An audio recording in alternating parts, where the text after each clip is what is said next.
નમસ્કાર બાળકો, કેમ છો? હું આશા કરું છું કે તમે બધા સારા હશો. બાળકો, આજે હું તમને એક ખૂબ જ અત્યંતની વાત સમજાવવા આવ્યો છું.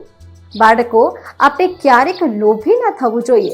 આપણે કરવાનો પ્રયાસ કરવો જોઈએ. આપણા માટે સારું છે તેથી જ કોઈ બીજાને ક્યારેક છેતરવું જોઈએ નહીં. જેઓ આવું કરે છે, એક દિવસ તેમની ક્રિયાઓ બધાની સામે આવે છે અને પછી તેમને ખૂબ પસ્તાવો થાય છે. તેમને બધાની સામે શરમનો સામનો કરવો પડે છે, બદનામી સહન કરવી પડે છે.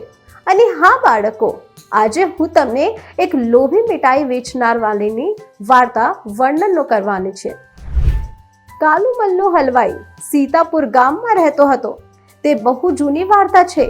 તેઓ ખૂબ જ સારી અને સ્વાદિષ્ટ મીઠાઈઓ બનાવવા માટે જાણીતા હતા. આ કારણે તેની દુકાન આખા ગામમાં પ્રખ્યાત હતી. આખું ગામ તેની દુકાનમાંથી મીઠાઈ ખરીદતું હતું. તે અને તેની પત્ની સાથે મળીને શુદ્ધ દેશી ઘીમાં મીઠાઈ બનાવતા હતા. આમાંથી બનેલી મીઠાઈઓ ખૂબ જ સારી અને સ્વાદિષ્ટ હતી. દરરોજ સાંજ સુધીમાં તેની બધી મીઠાઈઓ વેચાઈ જતી અને તેને સારો નફો થતો. સમય વીતતો ગયો અને કાલુમલની મીઠાઈઓ સારી રીતે વેચાતી ગઈ. આ લોભીને લીધે તેણે એક વિચાર આવ્યો કે શહેરમાં ગયો અને ત્યાંથી ચુંબકના 1-2 ટુકડા લાવ્યો. તેણે તે ટુકડો તેના ત્રાજવા હેઠળ મૂક્યો. હવે કાલુમલની દુકાને જે પણ ગ્રાહક આવે તે ચુંબકના ટુકડાને કારણે મીઠાઈનું વજન પૂરું થઈ જતું નથી, પરંતુ ગ્રાહકોને ઓછી મીઠાઈઓ વેચાડવામાં આવતી હતી. આ કારણે કાલુમલ વધુ નફો કરવા લાગ્યો. તેણે કહ્યું, આ યુક્તિ વિશે મારી પત્નીને પણ કહ્યું. કાલુમલે કહ્યું, સાંભળો ભગવાન, શું તમે જાણો છો કે મેં મારા ત્રાજવા નીચે ચુંબક રાખ્યું છે? આ કારણે ગ્રાહકોને માલ ઓછો મળે છે પણ મને પૂરો પૈસા મળે છે.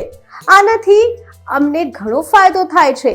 પત્નીએ કહ્યું, પણ આ ખોટું છે. તમારે આવું ના કરવું જોઈએ. કાલુમલે કહ્યું, તું પાગલ છે? પૈસા કમાય છે, તને શું ખબર? જા તારું કામ કર. કાલુમલે તેની પત્નીની વાત ના સાંભળી અને તેના બદલે તેને ઠપકો આપ્યો. તે દરરોજ ત્રાજવા નીચે ચુંબક મૂકીને તેના ગ્રાહકોને છેતરવા લાગ્યો. આ કારણે તેનો નફો અનેક ગણો વધી ગયો. એક દિવસ કાલુમલની દુકાને મોહન નામનો નવો છોકરો આવ્યો. તેણે કાલુમલ પાસેથી 2 કિલો જલેબી ખરીદી.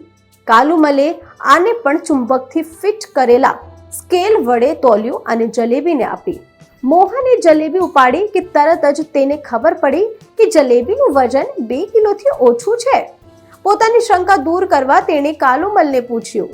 મોહને પૂછ્યું, મને આ જલેબીઓ ઓછી લાગે છે, તમે ફરીથી તોલીને મને આપશો? કાલુમલે કહ્યું, મારી પાસે એટલો ફાજલ સમય નથી કે હું તમારી જલેબીને વારંવાર તોલતો રહીશ. કાલુમલ મીઠાઈ વેચનારની વાત સાંભળીને મોહન જલેબી લઈને ત્યાંથી ચાલ્યો ગયો. તે બીજી દુકાને ગયો અને ત્યાં બેઠેલા મીઠાઈ વેચનારને તેની જલેબી તોલવા કહ્યું. જ્યારે અન્ય દુકાનદારે જલેબીનું વજન કર્યું તો તે માત્ર 1.5 કિલોના જ નીકળી અને હવે તેની શંકા વિશ્વાસમાં ફેરવાઈ ગઈ હતી. તેને ખબર પડી કે કાલુમલ મીઠાઈ વેચનારાના ત્રાજવામાં કંઈક ગરબડ છે.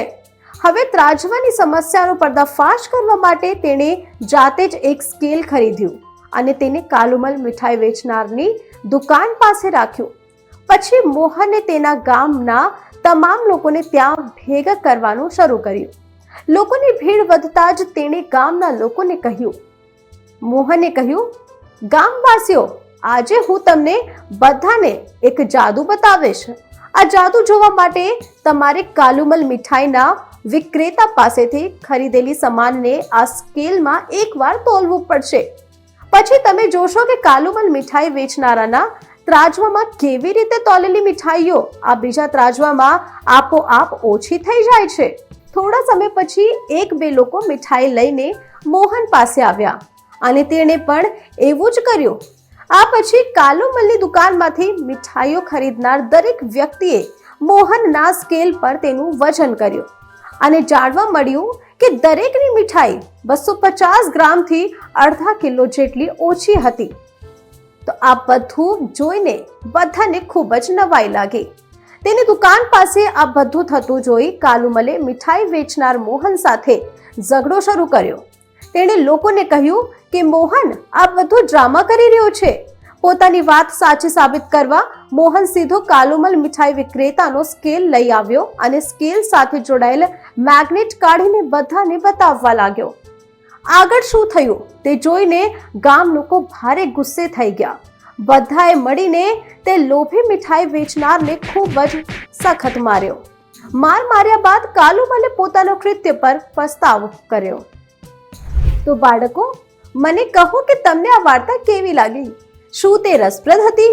બાળકો, તમે આ વાર્તામાંથી શું શીખ્યા? બાળકો, આ વાર્તા આપણને શીખવે છે કે આપણે ક્યારેક લોભી ના થવું જોઈએ. હંમેશા પોતાનું કામ ઈમાનદારીથી કરવાથી જ વ્યક્તિ પ્રસિદ્ધિ મેળવે છે. લોભને કારણે થોડો સમય સારો ફાયદો થઈ શકે છે, પરંતુ તેના કારણે માન અને આત્મસન્માનના બંનેમાં ઘટાડો થાય છે. તેથી તમે ક્યારેક કોઈ પણ લોભ ના કરો. શું તમે સમજી ગયા છો? તો હવે હું નેક્સ્ટ ટાઈમ જઉં છું અને આવી તો બીજા રસપ્રદ વાર્તા સાથે ફરી આવીશું. નમસ્કાર.